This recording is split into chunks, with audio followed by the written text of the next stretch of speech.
Chapter 7. Once again, Bach rose early the following day.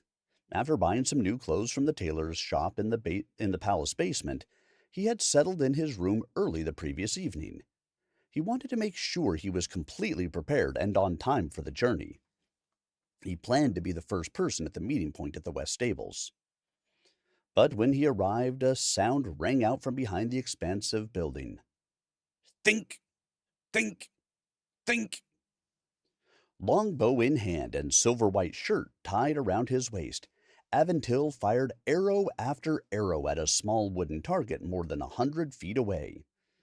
Each of the arrows hit the middle of the board, but Aventil muttered and shook his head. Given the number of arrows on the ground and the amount of sweat on his face, he had been practicing for hours. His frustrated demeanor changed as soon as he noticed Bach. "Hello, my friend. Good to see you."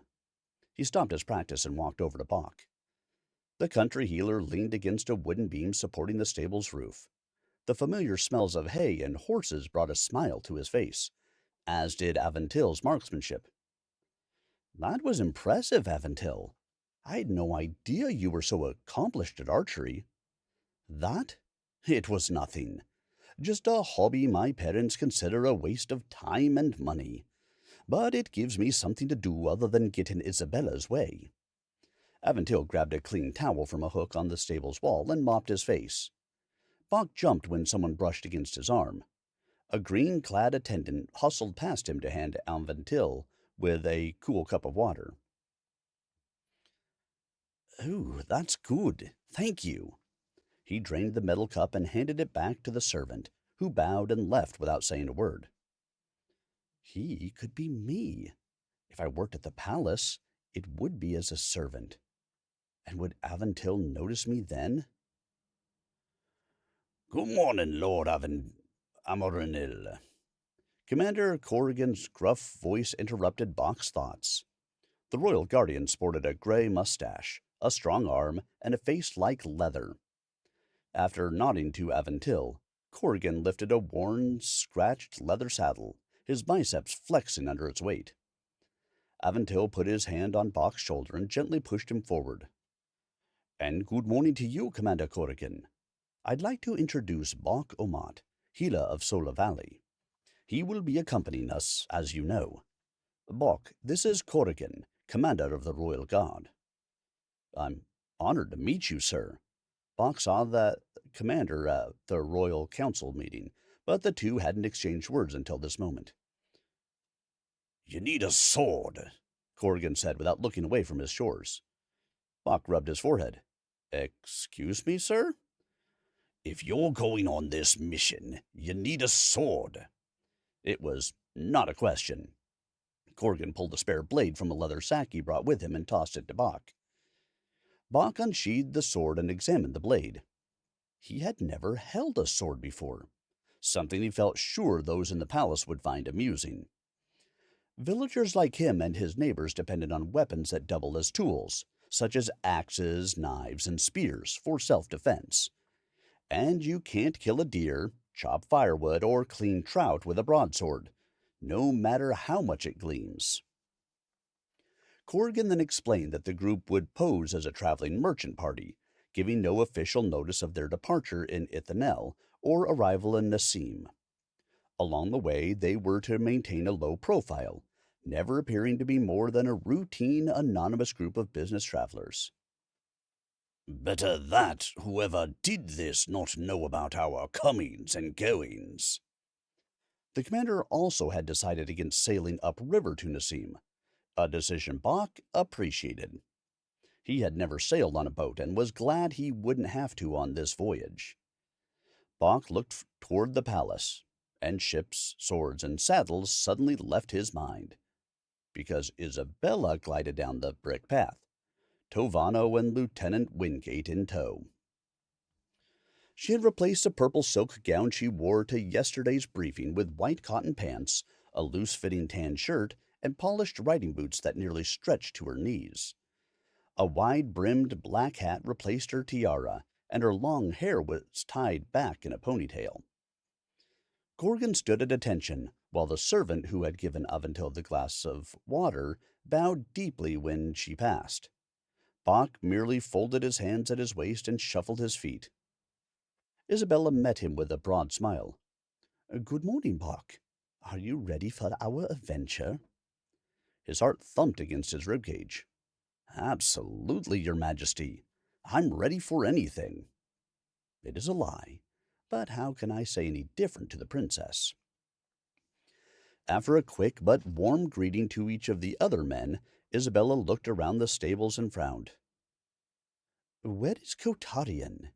If he causes us to delay our trip... No worries, Your Majesty. Kotarian ran into the courtyard as easily 3 times the speed of a normal man, pollen, dust, and pine needles flying in his wake. Look at that fancy peacock, Aventil muttered to Bach. He used a wind whisper spell to push himself through the courtyard so he could make a big entrance. Big deal. Isabella can do that too. Kotarian didn't let on if he heard the comments. He dusted off the sleeves of his gray coat. My apologies for being late, Your Majesty, but I know you wouldn't leave without me. He shot a smirk toward Tovano. After all, you'll undoubtedly need a skilled sorcerer before this mission is through. Isabella fixed her eyes on the sorcerers. What I need is for you to be ready on time. Every member of this team is important. We all need to remember that. And you need to take off that jacket and cap, Corrigan grumbled. We're supposed to be a trading group. Why would a sorcerer be riding with a band of spice merchants? Might as well paint a target on our backs. Kotarian pressed his hand to his chest as though wounded. But I'm representing the House of Magic. Listen to Corrigan. Isabella spoke slowly and quietly. Our security is his job, and he is expert at it. Kotarian stuck out his lower lip. Fine. He carefully folded the gray hat and jacket and tucked them into his saddlebag. First, though, he removed the starburst pin and affixed it to his shirt. With that, Isabella signaled to Corrigan to lead the traveling party out of the palace courtyard. Corrigan rode in front of the princess, with her bodyguard behind her. Aventil said the royal family trusted Wingate like a family member. The guard lived in the royal palace in a 4th-floor room adjacent to the princess's own. Bach had decided to ride Becky rather than take one of the horses from the palace stables. He realized his plow horse looked out of place among the row of fine royal steeds and the guardian's powerful war horses. But she was a strong, good-natured horse who could work from sunrise to sunset without tiring. Plus, Bach hated the idea of leaving her behind in the care of strangers. Good Becky. He stroked her head as she walked down the well-worn path leading out of the stables and through the palace's rear courtyard.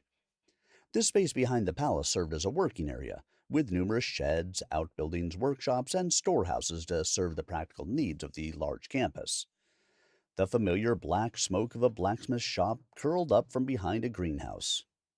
So much activity. It's like a functioning city within the palace walls.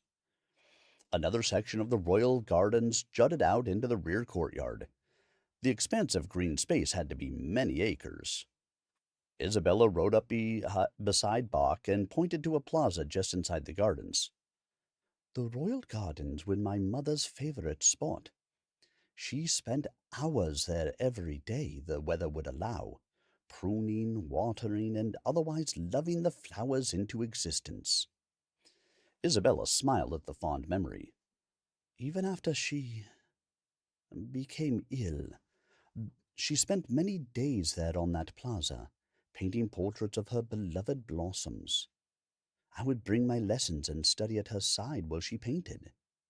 In fact, Mother's grave is here in the gardens, just beyond that grove of trees. Bach swallowed hard. He certainly remembered Queen Ephrina's death. He and Isabella were 12 summers, and the news was all anyone in Sola Valley could talk about. The entire kingdom observed a full week of mourning. Many of his classmates were thrilled to have those days out of school, but all Bach could think was that a girl missed her mother terribly. Hearing the catch in Isabella's voice now, he knew she still did. He wished he could hug his own parents one more time before setting off for unknown lands.